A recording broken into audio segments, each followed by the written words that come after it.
Hello दोस्तों, कैसे हैं आप। अभी तक हमने 2 वीडियो डाल चुके हैं हम इससे पहले केमिस्ट्री की, और आज हम तीसरी वीडियो डालने वाले हैं। ठीक है, और इस वीडियो में हमने जहाँ पे छोड़ा था उसके आगे से शुरू करने वाले हैं। पिछली वीडियोस को देख कर आएँ, क्योंकि अब केमिस्ट्री बिल्कुल क्रम से चल रही है। हमारी जो चल रही है 9th क्लास की एनसीईआरटी आप उठा के देख सकते हैं, उसी के आधार पर हम पढ़ा रहे हैं। एक एक चीज़ को क्लियर करके चल रहे हैं और बिल्कुल क्रम से चल रहे हैं। यानी अगर आपने पहली वीडियो नहीं देखी है तो इसको देखने का कोई मतलब नहीं है। प्लीज़ जाके पहले देख के आएँ, और अगर आपने नहीं देखी तो उसको आप डिस्क्रिप्शन में उसकी लिंक देख सकते हैं, वहाँ से आप उस वीडियो पर जा सकते हैं, नहीं तो चैनल को देख सकते हैं। ठीक है, तो जहाँ पर हमने पिछली वीडियो में हमने मेल्टिंग पॉइंट यानी कि गलनांक को समझा था। ठीक है, और फ्यूज़न की लेटेंट हीट यानी कि संगलन की प्रसुप्त ऊष्मा, गुप्त ऊष्मा को समझा था। इसमें हम उसके आगे क्वथनांक यानी कि बॉइलिंग पॉइंट को समझने वाले हैं और यहाँ से चैप्टर की शुरुआत करने वाले हैं। ठीक है, तो बने रहिए मेरे साथ। आइए समझते हैं अगली क्वथनांक को। क्वथनांक यानी कि बॉइलिंग पॉइंट। देखिए, हम पदार्थ की परिवर्तन को समझ रहे थे।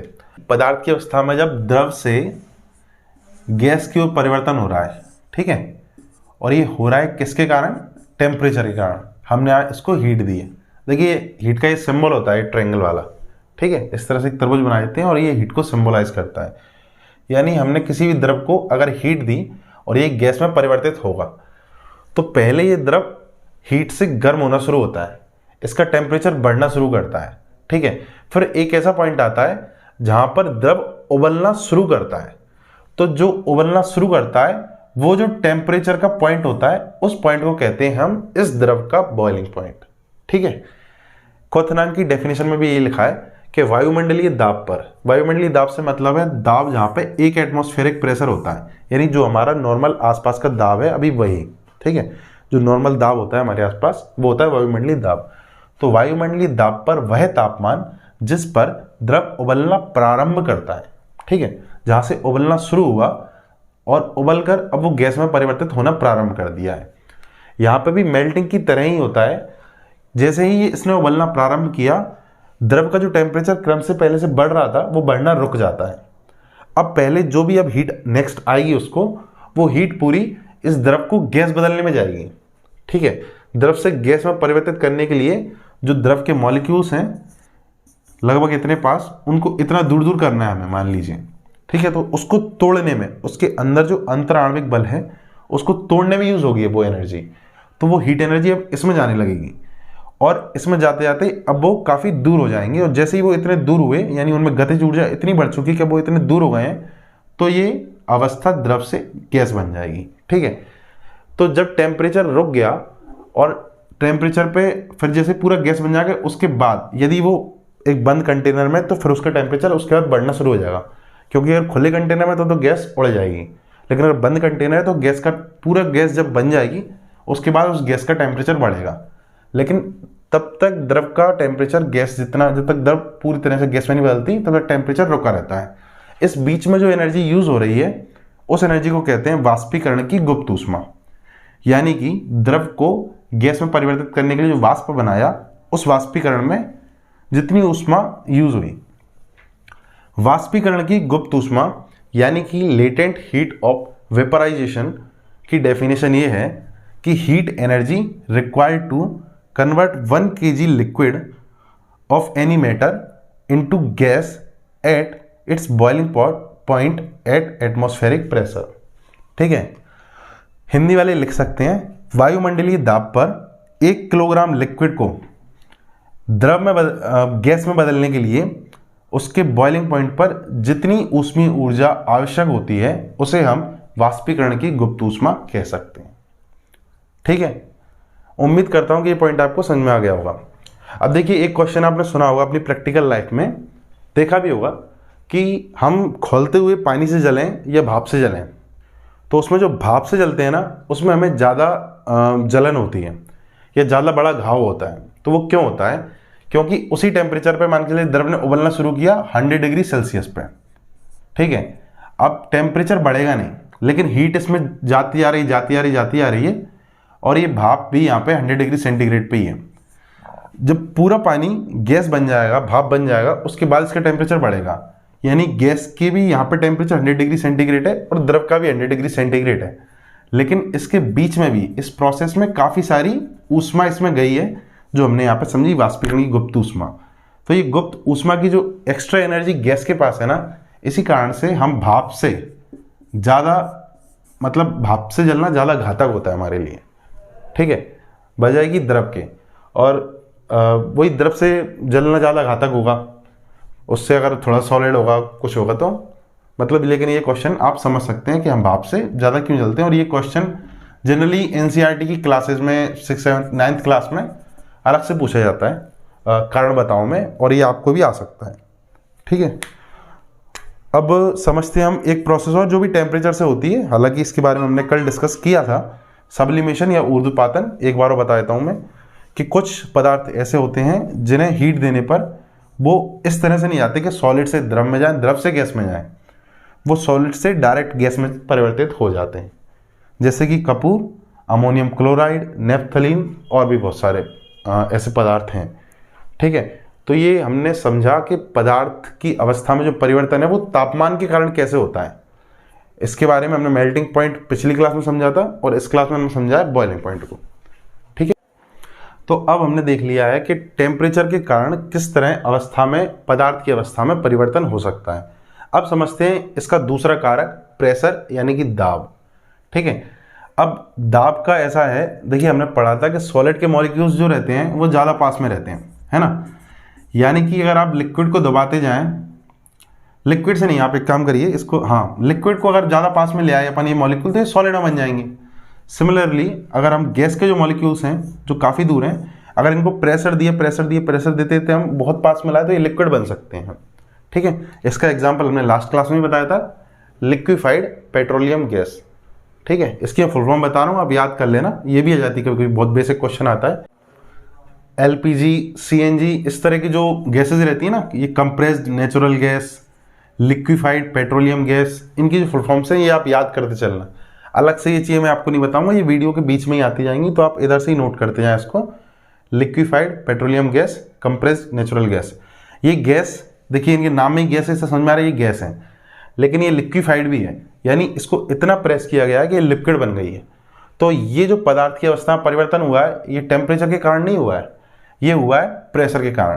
प्रेशर के कारण इन्होंने क्या किया, मॉलिक्यूल्स को दबाते दबाते इतने पास ले आए हैं कि उनकी अवस्था में परिवर्तन हो गया है। जैसे इसका प्रेशर वापस रिलीज करके नॉर्मल प्रेशर पे आएगा, जो कि वायुमंडलीय दाब होता है, तो ये वापस गैस बन जाएगी। जैसे कि हम सिलेंडर को ऑन करते हैं तो बाहर गैस निकलती है, लिक्विड नहीं निकलता, ठीक है। नॉर्मल प्रेशर पे आके वो गैस बन जाती है। उसी तरह इसका एक और बढ़िया एग्जाम्पल है ठोस कार्बन डाइऑक्साइड, ठीक है। इसको आपने अभी शादी वादियों में देखा होगा, ठीक है। शादियों में आपने देखा होगा, जैसे वो आजकल क्या होता है, दूल्हा दुल्हन जब स्टेज पे जा रहे होते हैं तो उधर पे आप धुआं उठता है, वाइट कलर का जो धुआं उठता है वो इसी से होता है, ठीक है। इसको शुष्क बर्फ बोलते हैं, ठीक है। तो जब दूल्हा दुल्हन जा रहे होते हैं उस टाइम पे ऐसा स्लो मोशन में कोई सॉन्ग लगा देते हैं, है ना, मेरे दिल की राहतों का तू जरिया बन गई है। इस तरह के गाने बजते हैं और धुआं उठने लगता है, बड़ा अच्छा सीन बनता है और रिकॉर्डिंग भी बहुत अच्छी होती है उसकी। तो उसको बोलते हैं शुष्क बर्फ यानी सूखी बर्फ, ठीक है। और ये ठोस कार्बन डाइऑक्साइड है, मतलब ये सॉलिड अवस्था में है। जैसे ही इसको हम डालते हैं और जैसे ये नॉर्मल टेम्परेचर पे आई 1 एटमॉस्फेयर प्रेशर पे, वैसे ये सॉलिड से डायरेक्ट गैस में कन्वर्ट हो रहा है। यानी कि ये ऊर्ध्वपातन का भी एग्जाम्पल है, ठीक है। यहाँ पे क्या चल रहा है, ऊर्ध्वपातन यानी कि सब्लिमेशन चल रहा है, लेकिन सब्लिमेशन किसके कारण है, टेम्परेचर के कारण नहीं है, ये प्रेशर के कारण है, ठीक है। तो ये जो एग्जाम्पल है, अच्छा ये एक क्वेश्चन भी आता है, जैसे पूछते हैं ना कि सोडियम बाइकार्बोनेट के विषय में आता है कि खाने के सोडे का रासायनिक सूत्र क्या है, उस तरह ठोस कार्बन डाइऑक्साइड को मतलब शुष्क बर्फ किसे कहते हैं, उसके ऑप्शन आ सकते हैं कार्बन डाइऑक्साइड, ठोस कार्बन डाइऑक्साइड, इस तरह से। तो आप बता सकते हैं उसका आंसर ये है, ठीक है। तो ये क्वेश्चन आपका एक बेसिक क्वेश्चन भी है और ये इस प्रोसेस को भी समझा रहा है, ऊर्ध्वपातन को प्रेशर के अकॉर्डिंग, ठीक है। अब इस चैप्टर में हम एक नया छोटा सा सब टॉपिक है इवेपोरेशन का, वाष्पीकरण का, जिसे बताने वाले हैं। और इस पर सीधा क्वेश्चन आ जाता है, इसके जो कारक है ना इस वाले पार्ट पर सीधा क्वेश्चन आ जाता है पेपर्स में। मैं बताऊंगा आपको क्वेश्चन कैसे बनता है और उसको कैसे समझेंगे। पहले समझते हैं कि इवेपोरेशन यानी कि वाष्पीकरण क्या होता है। देखिए जरूरी नहीं है कि कोई द्रव अपने बॉइलिंग पॉइंट पर ही गैस में परिवर्तित हो, वो उससे कम तापमान पर भी गैस में परिवर्तित हो सकता है और ये प्रक्रिया हमारे आसपास चलती रहती है। तो इसी जो प्रक्रिया है इसको कहते हैं इवेपोरेशन, ठीक है, यानी कि क्वथनांक से कम तापमान पर द्रव का वाष्प में परिवर्तित होना, ठीक है। जैसे कि समुद्र से पानी उड़ के सूरज मतलब जैसे बादलों में जाता है, बादल बनते हैं, हमारे एयर में जाता है वाष्प बन के, तो वहाँ पे टेम्परेचर 100 डिग्री सेंटीग्रेड नहीं होता है, ठीक है। हम जैसे कपड़े सुखाने के डालते हैं तो कपड़े सूख जाते हैं, तो वहाँ पे भी टेम्परेचर 100 डिग्री सेंटीग्रेड नहीं होता है, लेकिन पानी उड़ जाता है। तो ये प्रक्रिया धीरे धीरे धीरे करके होती है और इसी को कहते हैं वाष्पीकरण। इसका कारण क्या होता है? कारण ये है कि द्रव की सतह पर जो कण होते हैं ना, उनमें गतिज ऊर्जा का बढ़ जाना, यानी कि किसी भी कारण से उनमें जो एकदम सतही वाले कण हैं, जो सबसे ऊपर होते हैं द्रव में, पानी में मान के चलिए आप, पानी की जो सबसे ऊपर की परत है, हवा के संपर्क में या किसी भी अन्य कारक के संपर्क में, उसके जो ऊपर ऊपर के कण हैं, ऊपर ऊपर के जो पार्टिकल्स हैं, उनमें काइनेटिक एनर्जी ज़्यादा हो जाती है, तो वो उड़ जाते हैं इस तरीके से। तो वो उड़ते जाते हैं और इस तरह से पानी द्रव वाष्प में परिवर्तित होता रहता है। इसी प्रोसेस को कहते हैं इवेपोरेशन। अब इसको कई सारे कारक प्रभावित करते हैं, तो वो ये 4 कारक हैं, ठीक है। क्वेश्चन यहीं पर बनता है कि अगर तापमान बढ़ेगा तो इवेपोरेशन बढ़ेगा या घटेगा। तो ये बेसिक बात है कि यदि आप इसमें कपड़े सुखाने का एग्जांपल याद रखिए मन में, ठीक है। इससे आपको कोई भी चीज़ जब पूछेंगे इवेपोरेशन के बारे में तो आप इससे समझ जाना। अगर टेम्परेचर ज़्यादा होगा, धूप ज़्यादा होगी, उसमें हम कपड़े डालेंगे तो कपड़े जल्दी सूखेंगे, ठीक है, तो इवेपोरेशन जल्दी होगा। दूसरा है सरफेस एरिया, अगर ज़्यादा सरफेस पर पानी होगा तो वो जल्दी उड़ेगा, इसलिए हम कपड़े फैलाकर डालते हैं। अगर कपड़े हम सिकोड़ कर या बंद करके डालें तो वो इतनी जल्दी नहीं सूखेंगे, ठीक है। तीसरा पॉइंट है ह्यूमिडिटी। ह्यूमिडिटी का मतलब होता है आर्द्रता, यानी कि वातावरण में हमारे आसपास जो भी जलवाष्प पहले से मौजूद है। अब पहले से अगर जलवाष्प मौजूद होगा तो उसमें नया जलवाष्प आने की संभावना कम हो जाती है। तो ह्यूमिडिटी यानी कि आर्द्रता एक ऐसा पॉइंट है जो इसके अपोजिट में जाता है, यानी कि अगर आर्द्रता ज़्यादा होगी तो इवेपोरेशन कम होगा और आर्द्रता कम होगी तो इवेपोरेशन ज़्यादा होगा। चौथी चीज़ है विंड स्पीड, यानी कि वायु की गति। अब जब हवा तेज चल रही होती है तब कपड़े जल्दी सूखते हैं, धीरे सूखते हैं, तो वो जल्दी सूखते हैं। मतलब ये बेसिक डेली लाइफ से एग्जांपल है कपड़े सूखने वाला। इससे आपका, अगर आप इस चीज़ को ध्यान में रख लेंगे तो आपका इनका कारक का कोई पॉइंट गलत नहीं होगा इवेपोरेशन का। तो अगर वायु की स्पीड ज़्यादा होगी, वायु की गति, तो इवेपोरेशन ज़्यादा होगा, कपड़े जल्दी सूख जाएंगे, ठीक है। तो यहाँ से हमें ये पॉइंट समझ में आ गया वाष्पीकरण के बारे में। अब एक पॉइंट और है कि वाष्पीकरण के होने से, यानी इवेपोरेशन के होने से शीतलता आती है। इवेपोरेशन कॉजेज कूलिंग, उसको समझते हैं। देखो अभी मैंने बताया आपको कि वाष्पीकरण जो है ना वो शीतलता करता है, यानी कि इवेपोरेशन कॉजेज कूलिंग। अब ये कैसे करता है? देखिए क्या होता है, जैसे मान के चलिए ये पानी है, ठीक है। अब यहाँ के जो कण हैं ऊपर वाले, ये कण, इनको अगर वाष्प में परिवर्तित होना है तो ये अपने आसपास से ऊर्जा एकत्रित करेंगे और उसके बाद उड़ते हैं। तो इनको वाष्प में बदलने के बीच में ये आसपास के वातावरण, यानी ये वातावरण से ये गर्मी अवशोषित कर लेते हैं। तो गर्मी अवशोषित कर लेते हैं तो यहाँ पे शीतलता का अनुभव होता है, ठीक है। इसके डेली लाइफ एग्जांपल्स हैं और इन डेली लाइफ एग्जांपल्स पे क्वेश्चन भी बन जाते हैं, ठीक है। जैसे कि गर्मियों में हमें पसीना आता है, या गर्मियों में हमें सूती वस्त्र क्यों पहनने चाहिए, ठीक है। तो गर्मियों में पसीना आने का कारण क्या है कि जैसे हमारी बॉडी पसीना छोड़ती है, जब वो पसीना हवा से, यानी गर्मी, मतलब सोचिए आप गर्मी पड़ रही है और जो हवा लग रही है वो भी गर्मी लग रही है आपको, तो वाष्पीकरण के द्वारा किस तरह से शीतलता होती है, इसका एक एग्जांपल है कि गर्मियों में हमें पसीना आता है। अब देखिए गर्मियों में हमको जब पसीना आता है, यानी बॉडी का ये नेचुरल कूलिंग सिस्टम है, ठीक है। गर्मियों में पसीना क्यों आता है? तो वो कूलिंग सिस्टम है बॉडी का। तो गर्मी पड़ रही है, अब आपकी बॉडी पसीना छोड़ रही है और पसीने के ऊपर लगती भी है गर्म हवा, लेकिन गर्म हवा लगने पर आपको शीतलता का अनुभव होता है। अब क्यों होता है? इसलिए उसको समझते हैं यहाँ पे, उसके पीछे है साइंस। अब आइए देखिए साइंस को समझते हैं।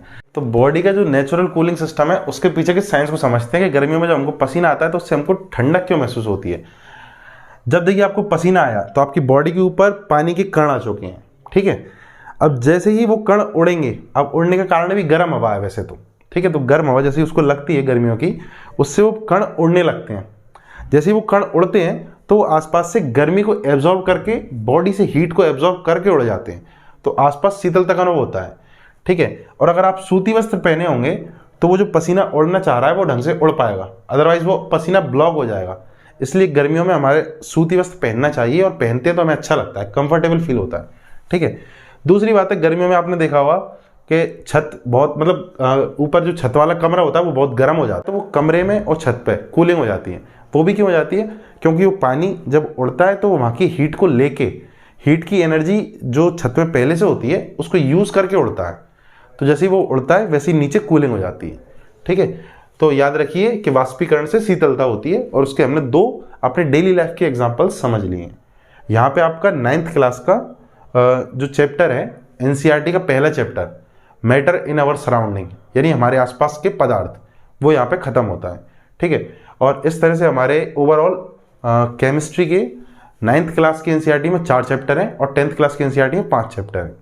जैसे ही आप इन 9 चैप्टर को पढ़ लेंगे, उसके बाद आप कोई भी पेपर उठा के देखना, आपके केमिस्ट्री के जो भी सवाल होंगे उसमें से लगभग 90% सवाल आपके हल होने लगेंगे, ठीक है। तो इस तरह से हमने पहला चैप्टर कंप्लीट कर लिया है। इसके बाद में आपको बता देता हूँ, इसी चैप्टर में दिया हुआ है एनसीईआरटी में कि जो पदार्थ की 3 अवस्था हमने पढ़ी थी, उसके बाद जो चौथी और 5वीं अवस्था है उसके नाम बस आपको जानने की जरूरत है, उससे ज़्यादा आपको जानने की आवश्यकता नहीं है। फिर भी उसके बारे में थोड़ा थोड़ा डिस्क्रिप्शन में आपको दे देता हूँ। पदार्थ की चौथी अवस्था कहते हैं प्लाज्मा को, ठीक है। अब प्लाज्मा में ऐसा क्या अंतर है, ठोस द्रव और गैस से क्या अलग है? क्योंकि ठोस द्रव गैस तो हम हमारे आसपास देखते रहते हैं, तो प्लाज्मा में ऐसा क्या है कि वो चौथी अवस्था है। देखिए इसमें क्या होता है, गैस में भी और ज़्यादा जब एनर्जी दे देते हैं तो इसके कण जो होते हैं ना पदार्थ के, वो अत्यधिक ऊर्जा वाले हो जाते हैं और अधिक उत्तेजित हो जाते हैं, यानी गैसेस भी आयनाइज्ड हो चुकी हैं, आयनीकृत गैस होती हैं इसमें, मतलब गैसेस में भी बहुत ज़्यादा एनर्जी है। और ये कैसे, इसको आप एग्जाम्पल समझ सकते हैं। जो फ्लोरेसेंट ट्यूब, जो हमारे यहाँ ट्यूबलाइट होती हैं, जो पहले होती थी, एलईडी ट्यूबलाइट नहीं, इससे पहले जो ट्यूबलाइट चलती थी, उसमें जैसे हम ऑन करते हैं तो जो वाइट वाइट जो दिखता है वो गैसेस रहती थी उसके अंदर। जनरली फ्लोरेसेंट ट्यूब के अंदर जो हीलियम गैस रहती थी मोस्टली, तो हीलियम गैस जैसे ही चार्ज होती है उसके आयन चमकने लगते हैं, उसके अंदर प्लाज्मा का निर्माण हो जाता है, ठीक है। ऐसे ही नियॉन बल्ब भी इसका एग्जाम्पल है, फ्लोरेसेंट ट्यूब इसी का एग्जाम्पल है प्लाज्मा का। और सन और स्टार्स में जो चमक होती है उसका कारण भी ये प्लाज्मा ही है, ठीक है। पदार्थ की 5वीं अवस्था का नाम है बोस आइंस्टीन कंडेंसेट। इसको दरअसल सबसे पहले जो हमारे भारतीय वैज्ञानिक हैं सत्येंद्रनाथ बोस, उन्होंने 1920 में इसके बारे में थोड़ा बहुत वर्णन किया था, और बाद में आइंस्टीन ने भी उसको पढ़ते हुए इसकी एक कल्पना की थी। हालांकि इसका जो आविष्कार है बाद में इसको बनाया दूसरे साइंटिस्ट ने है, लेकिन उन दोनों साइंटिस्ट के सम्मान में इसको नाम दिया गया बोस आइंस्टीन कंडेंसेट, ठीक है। अब इस अवस्था में क्या अंतर है, इस अवस्था में क्या है, गैसेस को बहुत ज़्यादा कम तापमान पर और बहुत ज़्यादा कम घनत्व पर, मतलब बहुत ही कम घनत्व पर और बहुत ज़्यादा कम तापमान पर ठंडा करके कंडेंस किया जाता है, ठीक है। तो उस तरह से ये एक नई अवस्था बनती है, यानी इस अवस्था के गुण कहीं से भी पहले की 4 अवस्थाओं से नहीं मिलते हैं, ठीक है। इसलिए इसे पदार्थ की 5वीं अवस्था कहा गया है और इसका नाम है बोस आइंस्टीन कंडेंसेट, ठीक है। तो यहाँ पे हमारा 9th क्लास की एनसीईआरटी का पूरा चैप्टर कंप्लीट होता है। उम्मीद करता हूँ कि आप लोगों को ये चैप्टर समझ में आया होगा, और अगर आप इसी तरह से एनसीईआरटी के आधार पे अपनी साइंस को कवर करना चाहते हैं तो हमसे जुड़े रहिए। और ये जिस लेवल से साइंस हम अब शुरू करी हमने, इसमें देखिए 2-3 फायदे हैं। एक तो आपको नोट्स भी साथ साथ में बन रहे हैं आपके, मैं जो जो लिखता जा रहा हूँ वो आप बनाते चलें और समझते चलें, बनाते चलें नोट्स, ठीक है। दूसरी बात, ये जिस लेवल से साइंस चल रही है ये ना सिर्फ आपको फॉरेस्ट गार्ड पटवारी में काम आएगी, बल्कि एमपीएसआई, इवन एमपीपीएससी में भी आपको काम आएगी, ठीक है। अगर आप एमपीपीएससी वगैरह के लिए भी साइंस पढ़ना चाहते हैं, इवन रिटन एग्जाम्स के लिए, तो उसमें भी आपको ये सीधा सीधा काम में आएगा, ठीक है। तो हम उस लेवल साइंस को पढ़ा रहे हैं क्योंकि आजकल छोटे एग्जाम्स का लेवल भी बहुत बढ़ गया है। अगर आप एक लेवल नहीं लेके चलेंगे तो बच्चे उसमें पेपर अटेंड कर नहीं पाएंगे, ठीक है। तो इसलिए बताना जरूरी है। तो साथियों, हमारे यहाँ से आपने पढ़ा, ये प्रेजेंट में उत्तर प्रदेश सब इंस्पेक्टर हैं और इनकी लगभग 2-5 दिन में इनकी ज्वाइनिंग होने वाली है। कम से कम 15 किलोमीटर दूर से यहाँ आते हैं मेरी रिक्वेस्ट पर, क्योंकि मेरे साथ में वन रक्षक हैं प्रेजेंट में अभी, और 15 किलोमीटर दूर से पढ़ाने के लिए आते हैं। तो कम से कम एक सब्सक्राइब जो बनता है यार, इतना मतलब मेहनत कर रहे हैं, पूरा एनसीईआरटी आप पूरी कोचिंग छान लिए। यदि एनसीईआरटी का जो सब्जेक्ट है, टॉपिक है एनसीईआरटी से, अगर इतना अच्छा कोई पढ़ाता हो तो आप देख लीजिएगा, कंपेयर करके देख लीजिएगा, मुझे कमेंट करिए, मैं भी वो वाली वीडियो देखना चाहूँगा, क्योंकि मैंने तो इससे अच्छा कहीं नहीं देखा। और एक चीज़ और है, इनकी ज्वाइनिंग हो जाएगी 1 महीने में। ये हमारा पूरा साइंस कंप्लीट करा के ही जाएंगे ये, मान लीजिए। उसके बाद में ये आपको पर्सनली गाइड करते रहेंगे। इनका एक चैनल है आदित्य श्रीवास्तव के नाम से, जो ये कमेंट करेंगे तो मैं उसको पिन कर दूंगा मैं। आप वहाँ जाके उससे भी जुड़ सकते हो, सब्सक्राइब कर सकते हो, जिससे कि आगे जब ये वहाँ चले जाएंगे, जब ये जॉब करेंगे, उस टाइम पे भी आपको ये हमेशा गाइड करते रहेंगे, क्योंकि आपको हमेशा गाइडेंस की आवश्यकता पड़ती रहेगी जब तक आपकी नौकरी न लग जाए। और हमारा दायित्व है कि क्योंकि एक टीचर के नाते और एक गवर्नमेंट जॉब भी है, इसके नाते कि आपको हमेशा गाइड करते रहें जब तक आपकी जॉब ना लग जाए। तो दोस्तों, वीडियो अच्छा लगे तो लाइक करना, शेयर करना, सब्सक्राइब करना। आज के लिए बहुत धन्यवाद आदित्य सर। कल फिर मिलते हैं, सुनील सर, तब तक बहुत के लिए बहुत धन्यवाद। जय हिंद, जय भारत।